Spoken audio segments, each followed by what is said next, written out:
Yo folks, and welcome to the channel. My name is Bork. In today's video, we'll be going over Clan Battle 11 timelines. You guys get to see me break it down fully. So let's go ahead and jump right into this. And huge thank yous to this person, Livid Martian, for creating this information. Here's going to be the timeline we're going to be running. This is going to be the Aqua Boss. Now, quickly, I want to showcase what it looks like on auto, all right? Now, when it comes to auto, this is the team that we're going to be using. Just note, this is the exact same team that they reference here that will be dealing 1.78 million damage. Now, obviously, that is going to be consistent damage, and that's why people run timelines, is so that essentially you can get that damage every single time. People don't run timelines so that they can get exceedingly high damage. It's so you can be consistent, and then once in a while, when you get a crit, you get bonus damage added. It's really weird because everyone thinks timelines are one of those things where it's a well-guarded secret because, you know, you deal more damage. Yes, in some case, but a lot of the times, most of the clans are using similar timelines in some ways based off of a certain website that lets you sort of demo a boss that I don't know of. But at the end of the day, it's all about execution, because if you can't perform a timeline, if you don't know how it works, when to spam certain skills, you will only deal XYZ amounts of damage. Now, as you can see here, we're dealing around 1 million at the 30-second mark. Definitely, as you can see, this team is nowhere near terrible. Like, this is actually really good, and I believe this is the day 2 boss. So this is gonna be like, he's in a harder difficulty because we beat the previous laps, which is really cool to know, of course. And we are roughly ending this fight, and we get around, what is this going to be? 1.3, 1.4 million, as we can see here. 1.5. Can we hit the 1.5 mark? That'll actually be really cool if we can hit it. Get some more autos right here. 1.5 million. That is quite a bit of damage for an auto team. All right, so let me go ahead and showcase what the expected damage was. 1.78 million if you can run this team consistently, right? All right, so this is going to be the fight where you will actually see the timeline. So you can see there's boss like health left on this guy. I was trying to actually like one-shot him a little bit, but I actually got extra carryover time. You'll see it later. But for the most part, this is going to be the team. And you can't really see it, but what I'm doing is I'm speeding up the time. So right now it's on double speed, and then I'll slow it down based off of the different times, all right? So right here, you can see I'm essentially going to pause right here, and you can see I'm like spamming that button, right? At the 1 minute and 7 second mark. Some of you might be wondering, Bork, why are you doing that? That's because at the 1 minute 7 mark, it says to spam, okay? So as we go through this, there's gonna be obviously more skills that we need to run. And then right here, it's really hard to notice, but 1 minute 3 seconds, I cast a skill. Now, the important part to know while we're essentially doing this is I see that damage hit, all right? It's really close, but it's those fine details that make clans deal more damage. Right here, one hit, that damage number that appeared right there, that is when I cast a skill. And then some of you might be wondering, Bork, how do you know that? You can see it says for Yori, wait until the skill is casted, and therefore that is the way to essentially do it. All right, so let's go ahead and jump back in here. Essentially, now this is going to be a spam. The timeline said you have to spam it, and the reason be Christina has to go first, and then Ray goes afterward. And the reason why you skip Ray's skill is because you want the boss to UB right there, so you get more of like your skill gauge, as you can see. So it's like these very minute details, and right here we're just spamming essentially, and then we're spamming again with Kokoro. This timeline though is insanely easy because half of the skills are just spam. And this one, I wait until the auto goes. So right there, after the hit, you saw like the little yellow damage tick. That it actually really matters because you can see right there, 11-4-9196. That I know means the hit landed, all right? That's gonna be one of the key things that try-hard plans do. You can see it says AA. Why do we do that? Because that extra bit of 1895 damage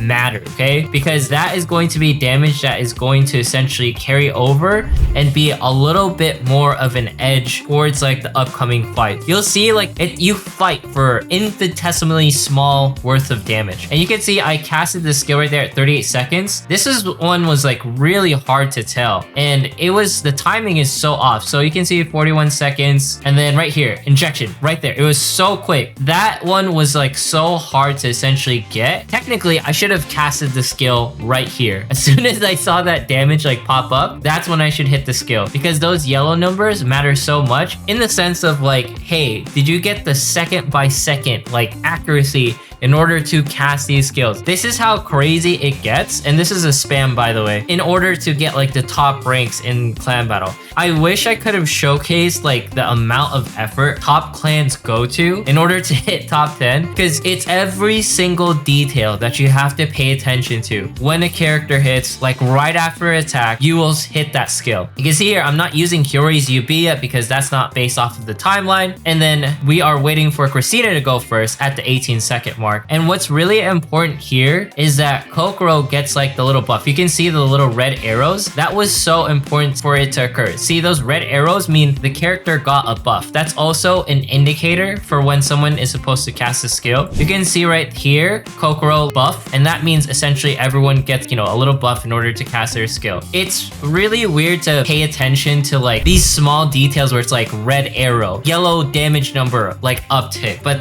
that is really what you are fighting for when you are going in the top 10 right here. You can see essentially the rest is like spamming. That's why I really like this sort of example in order to run like this particular boss. It gets even crazier, of course, if there's detail after detail. Like some skills will have to be spammed within like seconds apart, and you can see the difference in damage. It wasn't that crazy, and obviously I didn't perform it to like the greatest degree, but it's 1.6 million damage. All right, 1.6 million is a bit better than the, you know, 1.5. Yeah, no shit, Sherlock. Now, if I did it right, I should have dealt like the actual 1.78, but I wasn't able to get a few things right, I guess. And, you know, it's close enough. I was able to deal 1.6 million damage consistently. Now, if I was in my top 10 clan previously, they would be like, Bork, 1.6 million is not enough.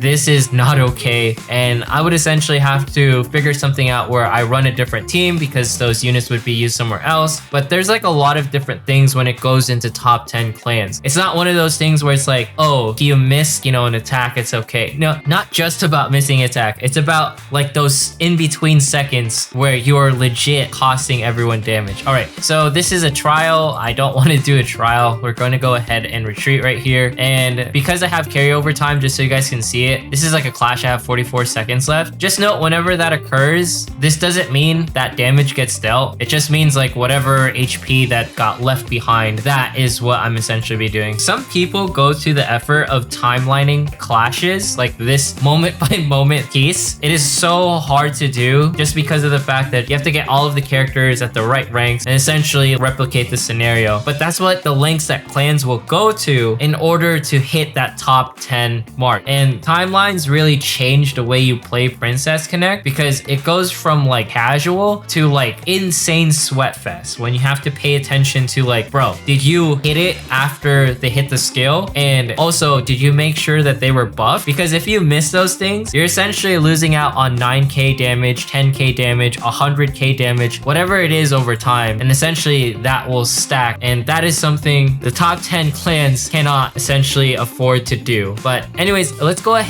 and jump into some arena and see what we can do here. And now you know the sweat levels that people go to in order to actually accomplish an actual public timeline that someone put out right here. Livid Martian, thank you so much, because that information honestly is a godsend for anyone who's never tried to do a timeline. It's about casting the skill right after a certain point of time. It's about getting the buff at the correct time. It's about triggering your skill when a defense break occurs. It's those stupidly small details that no one cares about is what makes timelines so crazy in Princess Connect, and the sweat levels that people go through. It's honestly unprecedented, and it really makes me like respect the top 10 clans, because the amount of effort it takes to essentially go to that, in my opinion, I can only do it so far before my patience run out. But let's go ahead and do this free pull right here. Let's see what we're gonna get. And by the way, you should be pulling every single day now. What do we get right here? Is it just gonna be a normal pull? I can't wait to do my pull on New Year's Yui. I recommend everyone pulling. And yeah, this one is pretty normal. Hopefully you guys are getting better luck than me. This is very nice though. We got 2 Kurimis right there. But yeah, that is going to be like timelining. Essentially, you're going to be running these bosses, right? And you can sort of break down, you know, go back into the video where I'm explaining it, like 1 minute, 7 seconds. seconds. Makoto spam Yuri, wait until the skill is casted, and then you essentially use her UB. And then you also see like these little damage numbers. That means that you have to hit that damage in order for the boss run to actually be successful, or there might be something wrong with your skill, or maybe you get a crit or something. Like if we were to do like B1, we would have to like essentially cast Ilya's Bloody Spear at like 1 minute and 5 seconds. This one is a lot harder in my opinion, but once you get the timings right for magic teams, they're so satisfying. If you want to do this, feel free to carry it out, because I feel like timelines, they really change the game of the way you participate in Princess Connect. If anything, you can run it for Raiden, but this is such a crazy gift from Livid Martian. Obviously, this timeline stuff isn't going to make you like the top clan, but it'll definitely get you in the top 100. That is a fact, just because a lot of like the top 100 clans do not sort of timeline, and it's really like the top 50 that go out of their way. But it's something to take into account, and I just wanted to talk about this because no one ever talks about timelining and how stressful it is, and usually this is a well-guarded, kept secret. The only reason why this is public, I guess, is because of the holidays. So let me know if you guys want me to do another one. I'm more than happy to. But anyways, if you made it this far in today's video, consider subscribing, dropping a like, leaving a comment, follow me on Twitch, follow me on Twitter.